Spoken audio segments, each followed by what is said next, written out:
Hi, I'm Rich Brown, Senior Editor for CNET. Today we're going to take a look at the Gateway SX2870 UR10P. So this is a $500 slim tower PC. It's actually one of the few budget PCs we've looked at over the past year.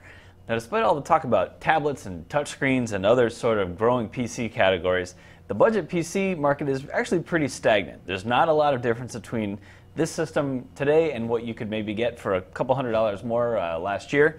Overall, though, this is still a solid desktop workhorse, and I'd recommend it to anybody who wants just a straightforward desktop for day-to-day productivity. So we'll just quickly go over what you get with this PC. Here in the front, there's a DVD burner behind this front panel.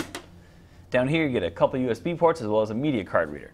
Around the back, it's pretty simple, pretty much what we expect in a budget system. You get a couple USB 2 ports, some USB 3 ports, which is actually a little bit of a surprise, and that's nice to see. There's VGA video out, HDMI output, some old school PS2 mouse and keyboard ports, and then up here there's a Wi-Fi card, which is a nice feature, and you don't always get that in budget systems, so it's good to see here. So this is a slim tower PC, which means it's a much smaller case than a traditional mid-tower. You still have some decent components in here, though. There's a second generation Intel Core i3 CPU here. It's a dual core chip. It's fast enough. It runs at about 3.3 gigahertz. It'll get most productivity stuff done without too much hassle. Underneath the optical drive here, there's actually 4 memory slots, and that's sort of nice too. You don't always get 4 slots in smaller PCs. Sometimes you just get 2. There is no extra hard drive bay. There's one hard drive behind the optical drive here. You can't really see it, and that represents pretty much all the internal storage you're going to get. Up here, there's the Wi-Fi card, like I mentioned, as well as a PCI Express 16X slot here. Now, as I said, it's a narrow slim tower case, so you can't fit a full-size graphics card in here. But you can get half-height cards that could actually make a nice upgrade for this PC.